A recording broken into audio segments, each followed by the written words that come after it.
And welcome to the Being Your Own CEO Success Circle. It's intended for solopreneurs. And this morning we're going to be looking at writing an outline for your article. We'll be right back after this.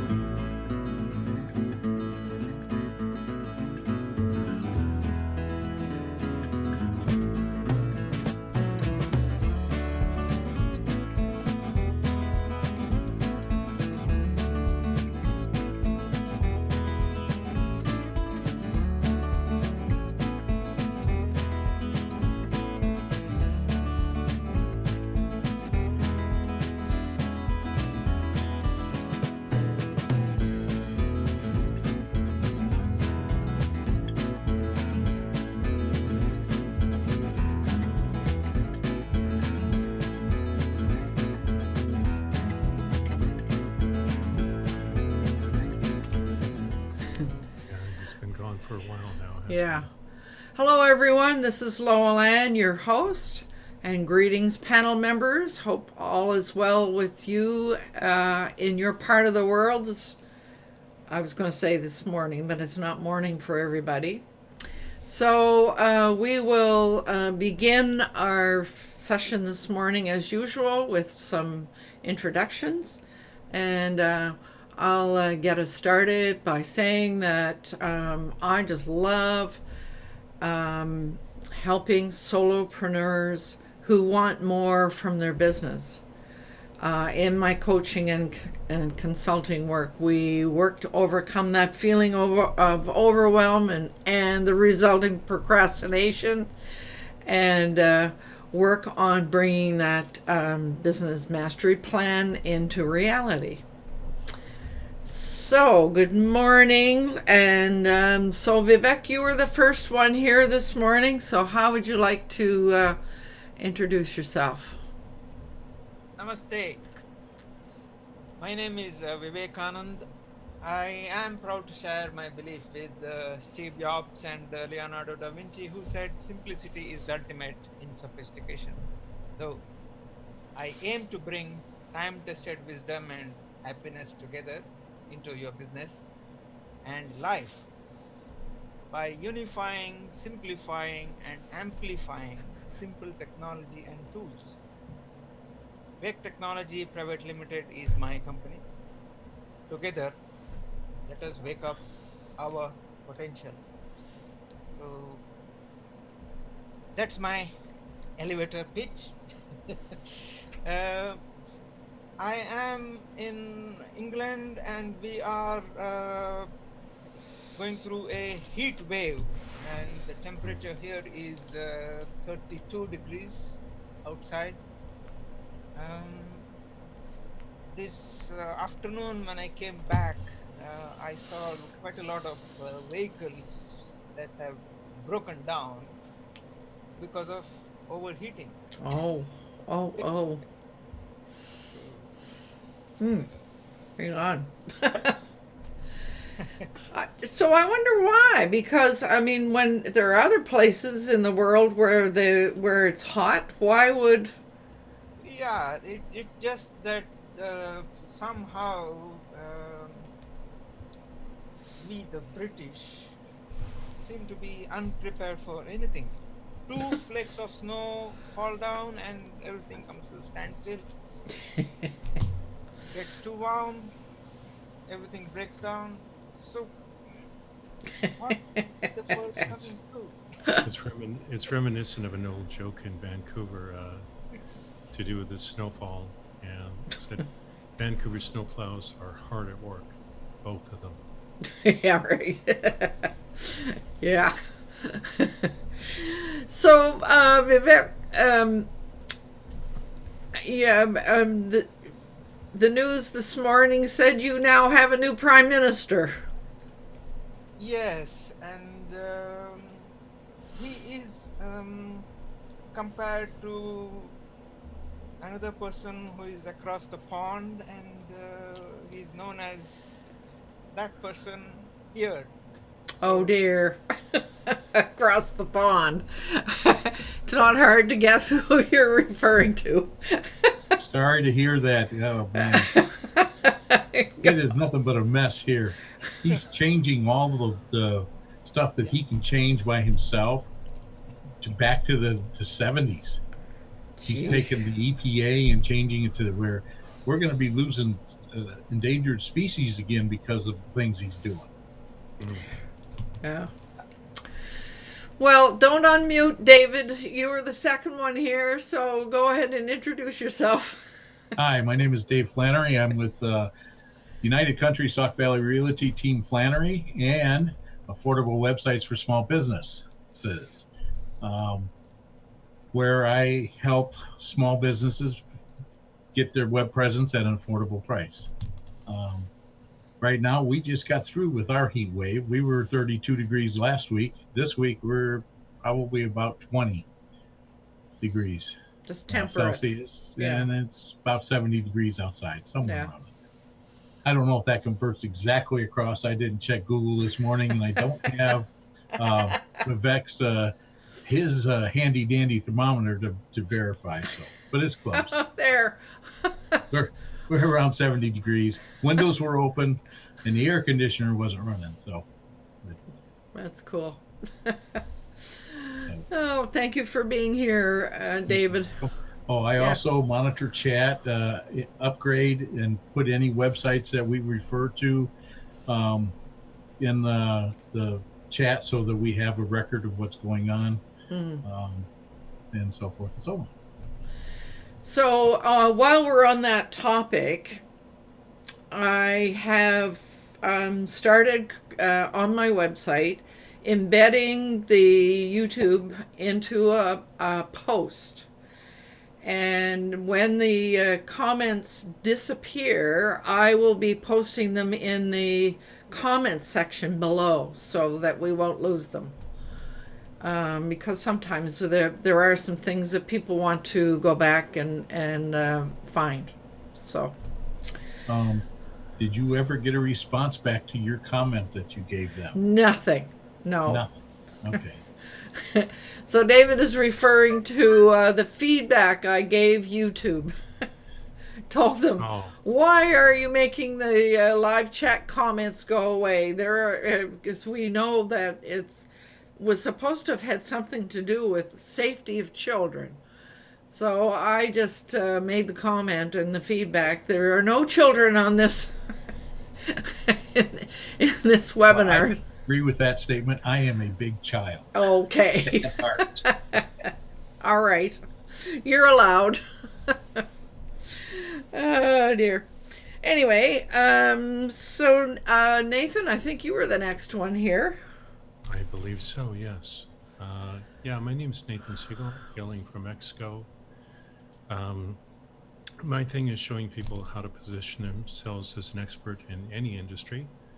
And I do that with people by showing them how to write a book. It's a specialized type of book designed for lead generation. And that's about it. Temperature 29, 64% humidity, and talking to you from Bucerias, north of Puerto Vallarta in Mexico. Right on. Yeah, Welcome here. thank you. And Fred, how are things in California? It's 29 degrees at the moment, going up to 37. So it's going to be about, what, I guess 100 degrees Fahrenheit approximately. Yeah, thereabouts. It's going to be super crispy. Is it humid or dry? It's relatively dry, which is nice. That's nice. I wish it was like that here. That's one thing I don't care for. But anyway, what can you do? Right on. I've got a couple more weeks in California before I return to Victoria. And I work with young people. I run a website called ourfutureleaders.ca, and I encourage them to join groups where they can practice their communication, leadership skills, and prepare themselves to become the leaders that our world needs. Now that Boris Johnson is joining Trump, I think we need some new leaders. So that's what I'm encouraging them to become. Something that's a little bit different than what we seem to be getting lately. Yeah, what is it about that that Oh, style is popping up everywhere. well, the little bit of background that I understand, it's really people don't like, they're resisting the change. The world's changing so dramatically and affecting so many people, including young people. And they're saying, hey, we can't, we don't know what's going on. So somebody walks in and says, oh, I'll bring you back and make it great again. And we'll look after you and we'll help you. And so they buy into that. But It's an interesting statement because it implies that America was great and it isn't now and hasn't been for however long. And that somehow he's going to do, like what, the Phoenix or something like that? well, Oh. there is so much change going on in the world and people are being affected by it and they don't know what to do. So somebody walks in and says, I'll fix it for you. I'll And fix they it. say, "Okay." Yeah. Yeah. Yeah. And that's what they're buying into. So that's my understanding. And I know the young people are being really affected by the changes. The other thing that he's doing is he's also saying it, these other people are the reason that Yeah. you're not having what There's you a want. blame. Well, yeah, And that's blaming, and he says if you bring those people back in, the world is going to fall apart. And he's using fear to keep Ah, people with him, and Hmm. it's a typical. very frustrating situation. You do it my way, or you don't do it at all. There's no compromise. There's no, I mean, America was great when we had people that were moderates and understood that you don't get everything you want. You have to give some to the other side in order to get things to work. And Right. it's bad.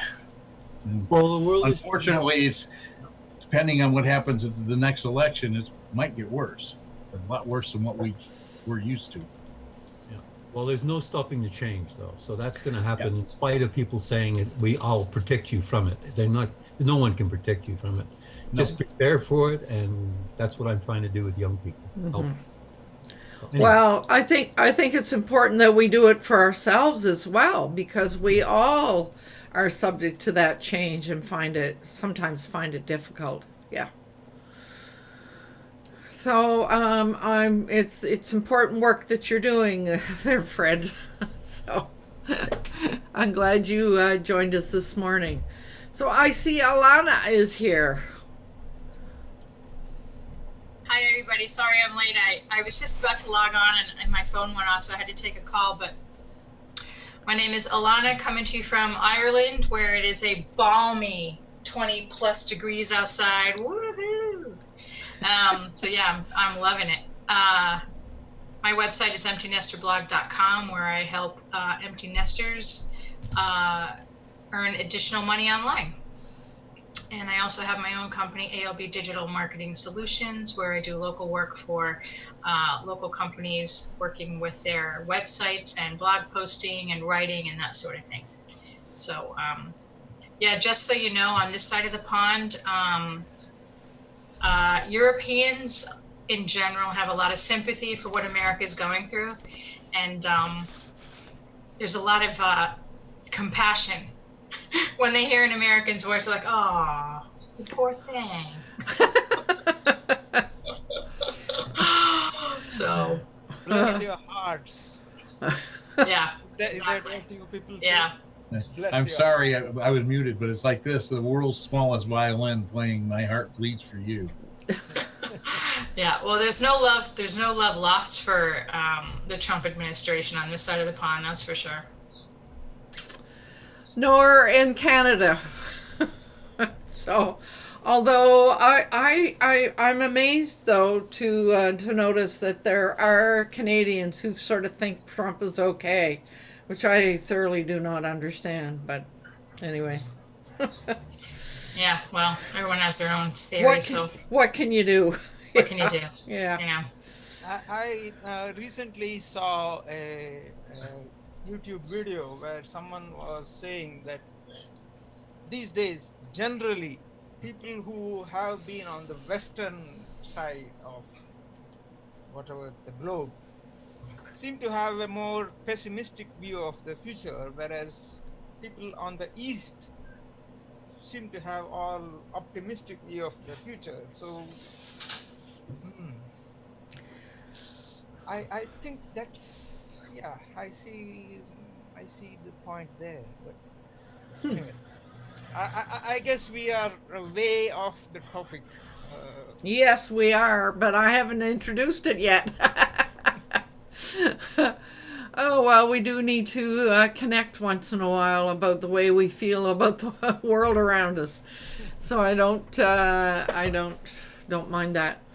I don't know why my picture is fading in and out of blurry. That's funny this morning. Anyway, we thought we would spend a little time talking about writing an outline for our articles because last week we talked about, writing articles and all the things that we needed to pay attention to. And we did mention that it was important to write an outline, but we didn't really sort of go any further than that. So I think it was Alana who said, why don't we talk about writing an outline? So that's what we're going to talk about this morning. So as I was wrapping my mind around it and thinking about, what is my own sort of writing process, and also reading the article that Nathan shared with me. He created an article called How to Create an Outline, which I think, Nathan, we should be able to put a link to that in the comments. I think I did, didn't I? I could have sworn I copied something over for people You to- did in the maybe in last week's. Yeah, it would be last Yeah, week. I can't yeah. remember what I copied over, but Yeah, it was an article called How to Create an Outline. yeah, We'd it's- like to have it again this week if you don't mind. Yeah, Yeah, not a problem. Yeah. The only issue right now is I'm really pressed on time this morning. Unfortunately, well, So- I have the link, so I can put it in there at some point. perfect. Yeah, Yeah. yeah. But the outline, just if I can just give a quick overview of why it's important. Um, an outline, you can think of it as a roadmap between where you are and where you want to go. And it's like your GPS, you plot it out and you can see all the different changes on your route. But the outline's absolutely essential because if you don't have an outline and you start writing, you're going to wind up with a big mess. Something that's not going to make any sense. It's not going to go anywhere. It's going to confuse you and everybody else who looks at it. And so the outline, if you look at how you would build it, I typically build an outline in 2 levels. So in other words, a chapter title and then subheadings that go underneath it. But you can go further than that. You could go 3 levels. You could go even more than that. But that's not what I usually do because I find such a way of doing it to be complicated. Now, one way of doing an outline is like if you're dealing with a subject you've never dealt with before, the number one thing I would recommend doing is using a mind map. Now, you can use mind maps doing software or using software, but I don't recommend it simply because it forces you to slow down. It forces you into a way of thinking that is, in my opinion, very, very labor intensive. Now, when I do a mind map on a topic, I just grab a sheet of paper, I draw a circle in the center, write my name in it, I draw out about 6 to 8 lines, and then I just let my mind come up with anything and everything. And no censoring, no blocking, just fantasy, wishful thinking, anything, and just write it down. And if ideas are similar, start stacking them and putting it together. And it only takes about 5 or 10 minutes, and you'll have a finished mind map. Now, if you find you have certain topics on the mind map that you'd like to explore in more detail, you simply take one of those topics, do the same thing with the circle and the lines, but write that topic in the center, and then explore it even further. And that's a way of drilling down and getting more information. And then from there, you can look at the mind map and start looking at the topics, the ideas that interest you the most.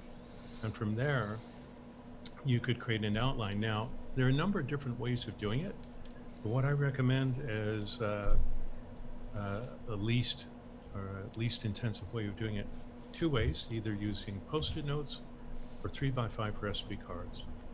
and you just write all your ideas onto one of these cards. And you just keep writing until you've got everything, and you place it on the floor or against the wall. And then you just start organizing it in terms of the headings, like the chapters and the subheadings. And once you've got all that organized to your satisfaction, you've essentially written the outline of your book. And all you need to do is transfer it to a Word document or just a Notepad document. There is another way of doing this kind of stuff. And, let me see if I can call it up real quick. It's a program that you can get. It's called Scrivener. Scrivener, yeah. And it's designed for writers and script writers and people who are telling stories. And what it does is allow you to organize your information in a particular way. So I have it up on my screen here. I'm just going to do a quick Screen share? Go ahead. Okay, yeah. So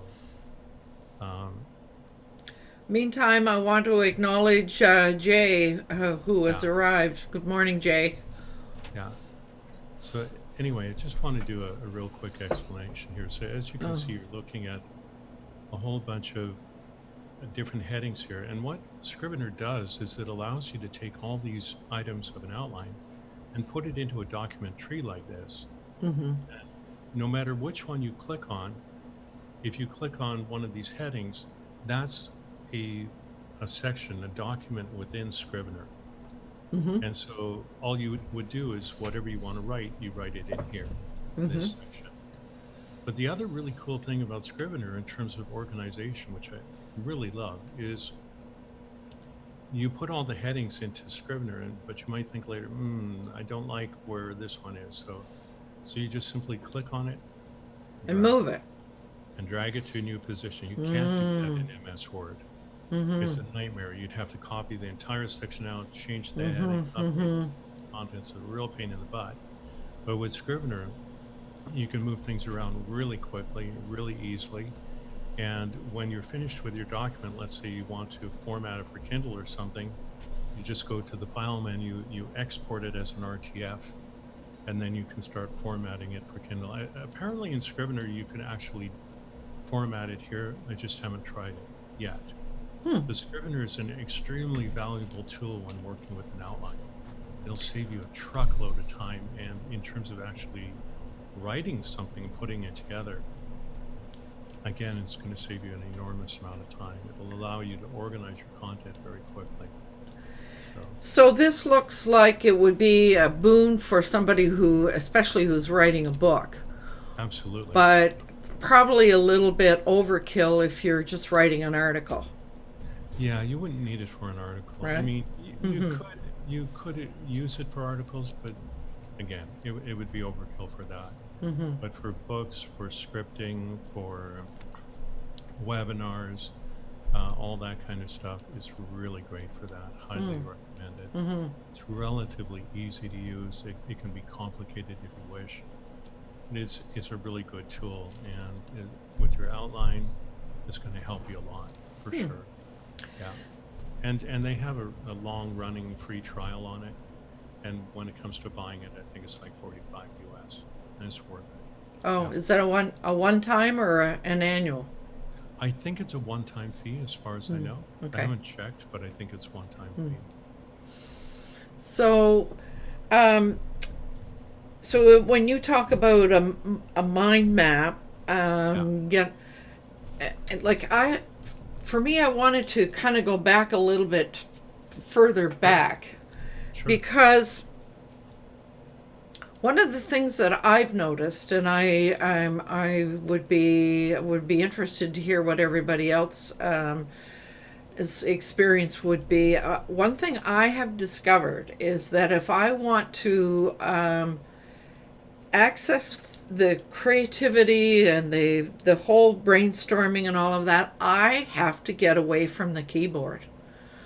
I go and sit down somewhere else in a different, in a different atmosphere, with a bunch of scratch paper, and start the brainstorm process.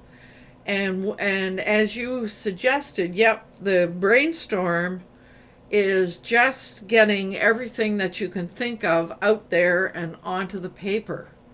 Yeah, I find it way easier to use paper than to try and do stuff Yeah. on the computer. Yeah. A major problem that a lot of us face in this digital world is like, where do we stop in terms of using digital? Where do we begin? Some of the old techniques are the best way to go. Like if I want to draw something, for the most part, I'm going to draw it by hand. I'm not going to draw it on the computer. I can. There's software that allows me to do it, and some of the software is great. But Well, I depending think what happens when you're doing something on the computer, your brain wants to get into the whole thing about formatting and all of that stuff, and that clogs up, and it doesn't allow for the free flow of thoughts and ideas. yeah, it gets in the way a lot. It's like, yes, I have access to drawing software, but I would much rather take the time to draw something else by hand, import Yeah. it into the computer, Yeah. and use programs like Sketch or Photoshop or whatever because you could, if you do it the right way, you would need to do it in a certain way in order to get a good result. So you allow for tracing programs. If you know what to do, then you can do things by hand. You can do it in the computer too. It comes down to a style preference after Yeah. a while. I But think the so. wonderful thing about doing it in computers, you can do multiple layers and stuff. That can be, you can also do it by hand, but the way that you'd have to do it by hand to get layers and all sorts of results is use the old techniques of animation. And you would need a special pegboard, which is called pin registration. And you would have to use a certain type of paper or Yeah. transparent Right. medium and overlay that. It's what they use for cell animation. That's where I come from. So you can still do it that way, but it's just a different way of thinking, different way of being, different thought process.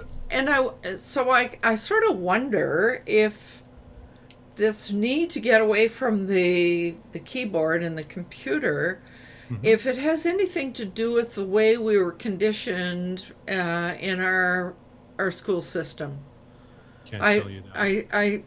it just occurs to me that it might be. I don't know, but I certainly really enjoy the idea of using a mind map. That certainly works for me lots of times when I'm trying to figure things out. But once I've got the main headers and the main ideas, I still don't go back to the computer. I sit down and I write everything out by hand.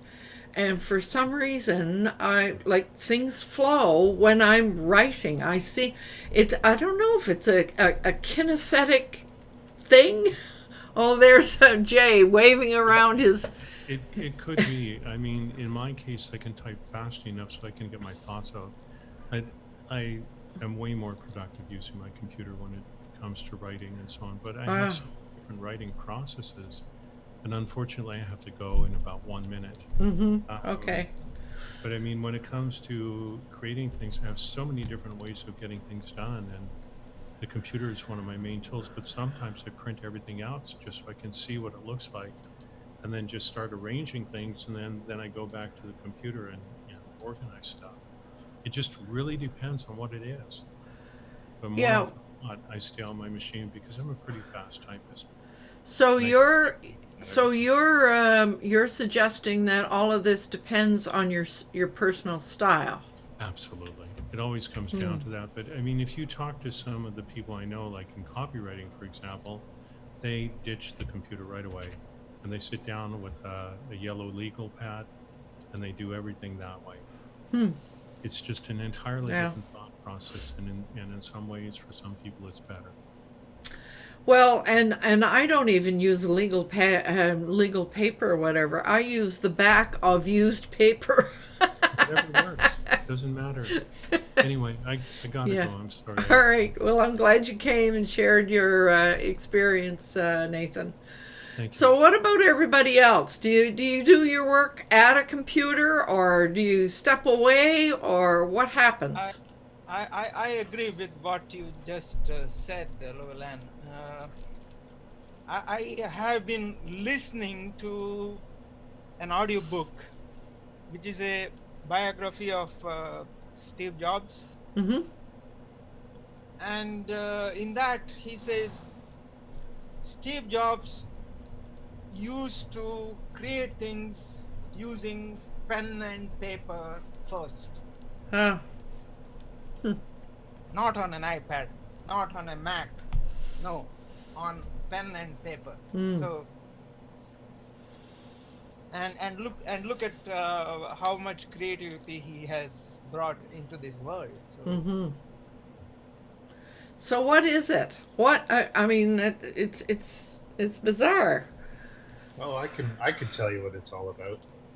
Can you go for it? Oh yeah, yeah. Well, there's science behind it in terms of being like actually stepping away and writing down pen and paper. Putting pen to paper. It's because throughout our adult, throughout our education, that's how we learned. We learned because we were using pen and paper, like right from Yeah. we learned how to write. We learned cursive. We learned all of these different types of things. So it's kind of ingrained in our DNA, if you will. So, and we seem to absorb it much better when we're taking notes. So when we're doing that, putting pen to paper, things tend to absorb much better. So Yeah. I remember reading there's actual studies and the science behind that. So. I don't remember, they kind of got into firing neurons and all sorts of crazy stuff within that report. So, but yeah, the science is there. So I've been using this Rocketbook lately. I picked up it's a reusable, so this paper, so I can write on it with my pen and then I can erase it. What? So, yeah, it's awesome. It's absolutely awesome. So it has a little eraser on the back. Yep. Or I can use the cloth that it was provided, or any cloth really. The other thing is, you see how it's got a little QR thing? Yes. Yes. So I can actually take a photo of whatever I write and then send it to the cloud, and it'll do an OCR. Meaning it'll like transcribe what I put and then write it down in a Google Doc. You're kidding. So tell us what that's called. Well, thanks, Lowland. It's called Rocketbook. Rocketbook. I actually picked it up on Prime Day. Really? Yeah, it's super, super cool. And then you can set all of these different kind of short codes, if you will. Now they make two. They make one where you can rub the paper, and it's not just one sheet of paper. So it has about 35 sheets, so that if you're writing a bunch of notes, you're not restricted. So. Wow. So this one is the one that you just wet the cloth and it rubs out right away. It's good to go. There's another one that they made, same company, where you microwave the book and it takes the ink away. Oh my word! I kid you not. Yeah. And it's funny because I don't know, that's probably really hard to see, but it says do not microwave this notebook. Right. Because they have the other one that's microwavable. So. Well, I've heard everything now. Putting a notebook in the microwave. Yeah. But it's cool because I've always used like every year when I go to Vegas with Wealthy, get these things, right? These notepads. So and I've always used this writing my notes, but I've gone through so much paper, it's unreal. And I always found that sometimes I would rip something off, put it down, and then it would get it unorganized. This is a game changer. This thing is awesome. I can take a bunch of notes I can then upload to the cloud, and I feel good about not, using all sorts of paper, save a tree or two, So can you upload it to a Google Doc? Yes. Google Wow. Doc, Evernote, all these different sources. Okay. I Wow. wish my wife's birthday was right now. I'd give her a present. She buys these books that are, I forget what they're called, but they've got the black and white, like a milk cow cover. And they're, Day runners. yeah. And it's just it's totally unorganized. This might be able to, this might be the way to get change her life.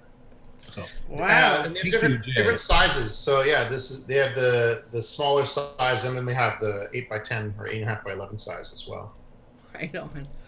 Okay, so but let's get back to the whole concept of outlining.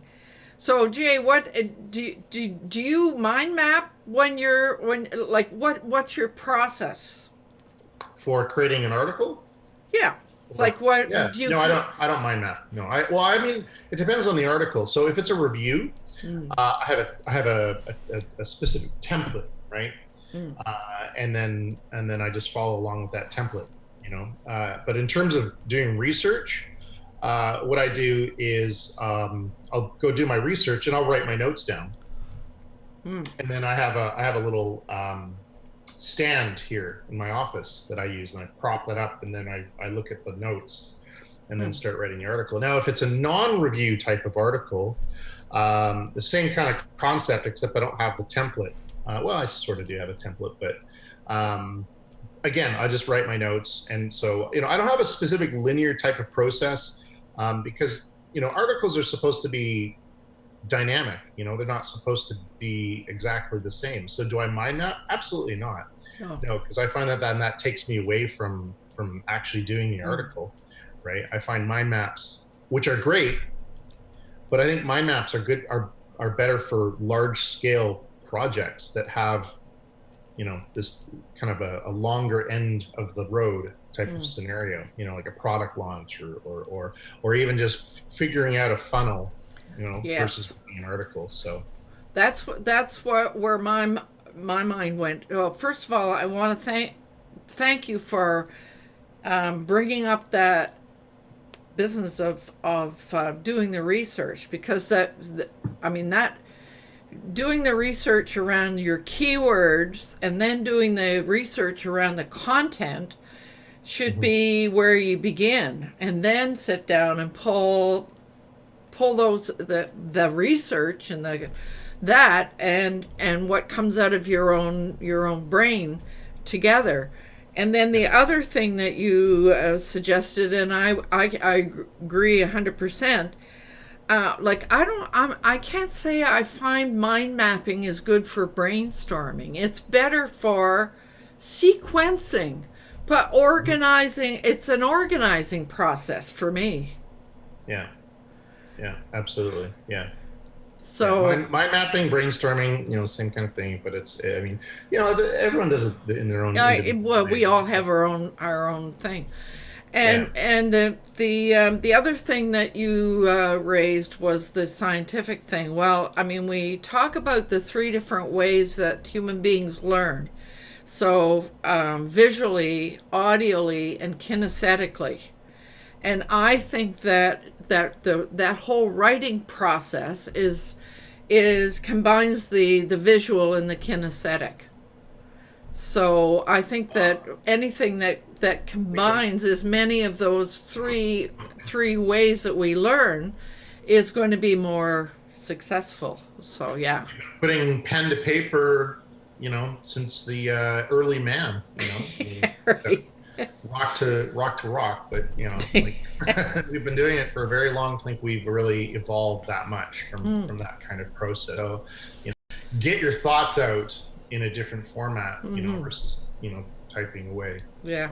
That actually brings me to that raises a question in my mind.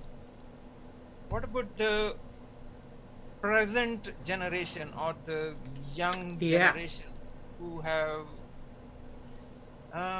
seen the devices since birth. I mean, all these screen devices, as it were. Yeah, great point. They're still learning though using pen to paper. I mean, they're still taking notes, and in schools, several schools, at least here in Canada, they don't allow tablets. They don't allow phones during class time. They'll have computer classes, but in most cases, it's pen to paper. Still is, really. Absolutely, yeah. Mm. Interesting. And I don't think it'll go away anytime soon. Fred is shaking his head. So I was going to ask you, Fred, I know that you write blog articles and so forth. Do you use an outlining process of any kind? You need to unmute. No. I'm an anomaly then. I don't agree with a lot of what's been said. Good. Well, I don't use pen and paper to write. I make notes, extensive notes. In fact, I was given this book talking about books. This is a notebook. And because I row often, and it's a notebook, and I'm taking it with me to the convention because I will make extensive notes on it. Mm-hmm. However, I find when I'm writing, I don't use pen and paper. I haven't used it for decades. I don't find it helpful. And I notice young people today also do not use much pen and paper. Everything is in their devices. Oh. Sorry, can you, Fred, are you talking about them in school or outside of school? Because my kids who are 10 and 13 have pen to paper in their classrooms. They do not allow their electronics. Yeah. Well, that's true. That's true. Confused. Except I'll give you an example. I'm in California. My son-in-law is an elementary school teacher. He has 3 big screen TVs in his room. He uses his iPad and he writes on there, and it appears on there, and the children use their iPads, and that's how they work in his classroom. They are not using pen and paper. Wow. I've seen similar things in my daughter's school, and this was 7-8 years ago. Yeah, and that's what's happening, and that's happening more. And people today, they will pick up their phone and make their notes on their phone, and they will speak into it, etc. There's going to be more and more. That is what's happening, and it's going to happen more and more in the younger generation. Now, every school's different, and of course, there is kickback, as we said earlier on. People are saying, "Oh, but that doesn't work. That's the way. That's where we get the Donald Trumps and the Boris." Oh no, we don't understand all this change. So, honestly, yes, we do in our generation because that's how we grew up. The way they're growing up now, it won't be pen and paper. I can assure you, it will be electronic devices and be stored, and that's how they will do it. The way I write an article now is I do my research and I look at it, I put it all online, I don't write it down, and then I review all that research and pull out the nuggets. Then I'll do a brainstorming and say, okay, what do I think about it? And I'll type it. I will not write it down. I will type it on. And that's what I'm working on a post right now. And it's exactly what I just did this morning. I just wrote, oh, here's my thoughts, and I typed them out. And then I looked at the research and said, okay, how can I fill this in? That's my methodology. Definitely not pen on paper, but I do love making notes when I'm listening to people, and then I will translate that. If I really enjoyed it, I'll translate that to a digital document somewhere, put it in Evernote. I have an enormous amount of notes in Evernote, all on different subjects. And I can go back to it because that's where I'll store it. If I put it on paper, I lose it. It's gone. It's buried. But if I put it in Evernote, I can go back. So I've been using digital as long as I can remember, as long as I've had a computer. And I've been in the computer industry since 1979, so maybe that's part of it. So wow. And they complained when I first started because they said, you're using so much disk space, and disk space was expensive in 1979. You used a megabyte. A megabyte of disk space. Oh, what are you doing? I said, well, I'm making notes and stuff. That was in 79. So yeah, I don't know why. I am an anomaly then. I'll just make another comment here about everybody is different, and that's Yeah. what I'm saying. And I was listening to a podcast from Simon Sinek, and he was being interviewed on. It was an author asking him, what's your methodology of writing your books? And it was fascinating to hear because his first book, The Power of Why, I think it was, he couldn't Start write. He couldn't write that book anywhere except on airplanes. So what he did was he'd phone up the airline agent and say, I need a cheap ticket to anywhere. And he would fly, for example, he gave an example, he flew to Los Angeles one day and he had a pizza slice or pizza in Los Angeles and flew back to New York the same day. But that's how he wrote his first book. When it was time to write his second book, he thought, well, that's what I do. That works for me. He was on his way to the airport and he said, no, I can't do that. That's not going to work for me this time. What he did was he got a babysitter. He hired a young lady who was an artist and had a job at a receptionist and paid her the same amount to sit with him in the room. He needed some company. And if he wasn't writing, she would say, why aren't you writing? And just bugged him. And he bounced things off her. The third book, which he just finished, he said, neither of those methods worked. He had to get out because he had paper in his office at home. He couldn't work at home. He couldn't do it. He went to an office, rented an office, and he went to the office and worked there. And that was where he was writing. So every way was different. So he transformed. But that gives us a great example. Everyone needs to find their own technique. Mm-hmm. I mean, Nathan will do it one way. You'll do it. You have to find it. It's quite remarkable. And my method seems to work for me, but it's evolved over the years as well. So there's not one method of how to write outline, but you have to research it as well. You have that's to. what we're doing You here. have to try different ways. So Yes. it's a process of experimentation, I guess. Yeah. Really. Yes. Yeah. And understanding your own learning process for sure. Yeah. And you're Yeah. thinking how it works. Yeah. And it always evolves. It evolves. The same. Simon Sinek gave a great example of his methodologies evolved over the years. But it was fascinating to listen to. Yeah. That's my 5 cents worth. So your camera has disconnected, Fred. So now, Alana, what I know you write content. How do you have your own way? Well, I think I might modify it based on this conversation. I really liked the idea of using the Scrivener simply because I can move sections around. I like that idea because the way I write an article is first I decide on a topic and then I have to think, what do I want my audience to know about this topic? Mm-hmm. And then I take it from there. And I have a template that I use. I created, and sometimes I'll add more information based on whatever I find out during my research process. So it's a little linear, but I try to keep things sequential, but sometimes doing research, it's not like that. It doesn't work like that. No. You end up going down a rabbit hole 9 times out of 10. So that's why I kind of like the idea of using the Scrivener, because then I can kind of move things around. But Jay, that little Rocketbook you have there, I came up with a brilliant idea for Kyle. He should put the WA logo on those books and give them out at the next meet. Yeah, right. So yeah, you can tell them that came from me. It's my idea. This year it's going to be suntan lotion and lip balm. So, Okay, all right.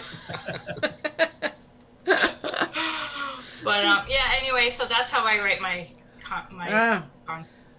So I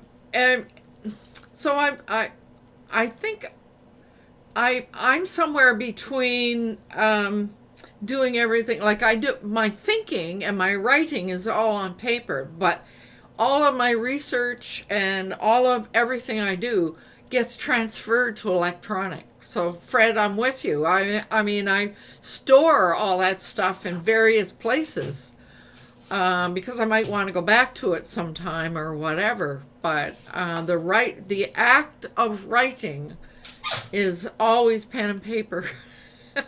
So, See, I have found that because I have two monitors, it makes things for me much more efficient because I can have a Google Doc open on one screen and my research being done on the other. So I'm basically doing everything at the same time. That's why the whole Scrivener thing would work really well, because if I start going down a rabbit hole, I can just move things around. yeah, You know, I think it would save me a lot of time, but you know, I might check that. yeah. I have a comment about the mind map. You were saying you don't use mind maps to start something. Yes, I agree.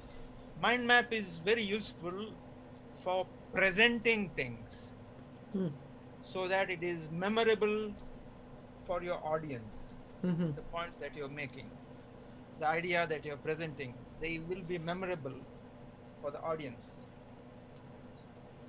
And obviously for you as well. But that is after you have gone through the whole process of pen and paper, whatever, and then finally you come to a mind map. Yeah, so that you, it's a way of organizing stuff. Yeah. And present, as you say, and presenting it in a concise way. Yeah. And yeah, you can. I found I use, like if I'm creating a website, I use a mind map to start. Yeah. So now, let's see. David? What about you? How do you organize? I know that you hate writing. With a passion. But anyway, I take a lot of notes, like when I'm doing this or when I'm researching, scribble them down on this. I know that later today there will be a Rocketbook bought because, number one, I hate wasting paper. It is something that I try not to do. I try to put my notes on my Amazon basket as well. I scribble notes down here, and what happens is once the page gets turned, or maybe it gets 3 or 4 pages on top of it, it's gone. Yeah. I don't, I may go through something and research and find it again, but it's gone out of sight, out of mind. And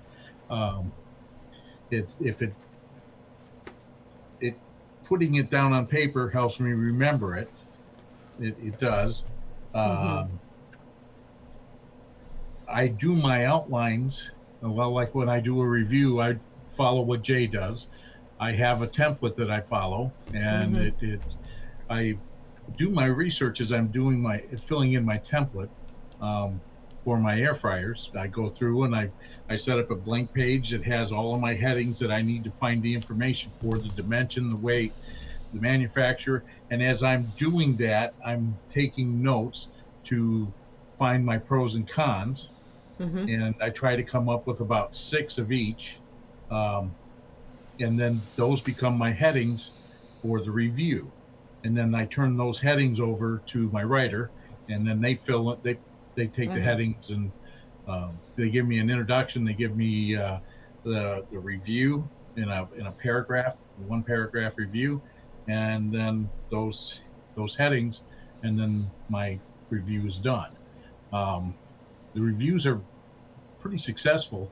I'm averaging probably about 3.5 to 4 minutes on my most popular reviews, time that people are spending on the reviews, which is really good because they're really digging into and reading and then looking at the information I'm giving them. So I'm providing a good service for them. When I do the blogs that are informational, I sit down and I start with Word, and I start building an outline, basically, And here again, I get my headings and my outline, and sometimes I'll write stuff down, sometimes I won't, just depends on what I'm doing. And then once that's put together, that gets sent off Mm-hmm. to the writer for them to fill in the blanks, Hmm. put the rest of the stuff in. Yeah. And I was finding that on a good day, it would take me all day to write something. And then that happened about once a month. And then all the other times, it would take me about a week to write something. I can do the template in 1 hour. Mm-hmm. And that's just that's researching. And most of the time, it's just digging out the information. I'm good at digging out the information, because you got to go to the website, you got to go to Amazon, sometimes you got to go and just Google it and find other sites that have descriptions that you can get the information from, and so forth and so on. But it takes me about an hour, hour and a half, and I've got that information down.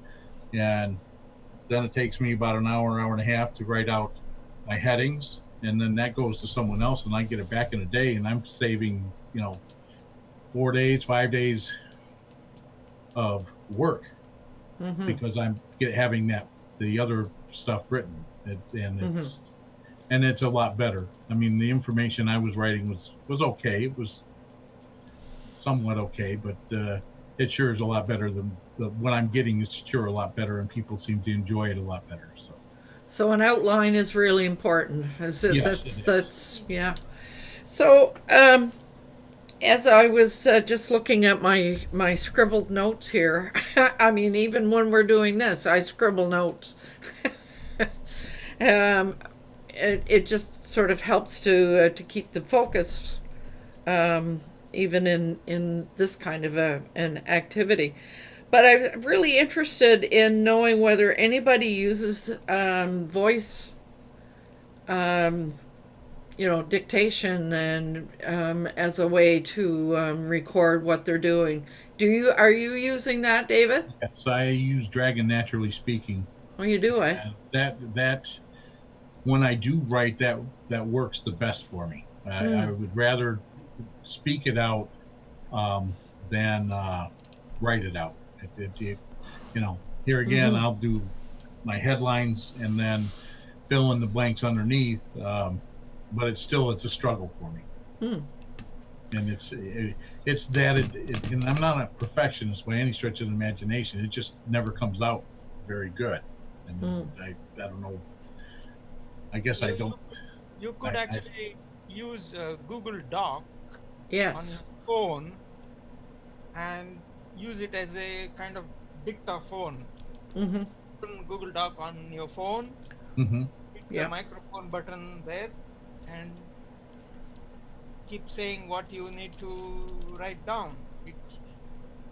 It converts your speech into text and puts it Yeah. there in the Google Doc, and Mm-hmm. save it. You're done. Yeah, well, I can try that. Yeah, because for Dragon software that you mentioned, you need a computer. Yeah. Mm-hmm. On your computer, and it needs to be fast and all the rest of it. Whereas this is, you have the phone with you. Well, maybe what I should do is, since I haven't been fishing in a while, is take that with me, go fishing. When you go sit, fishing.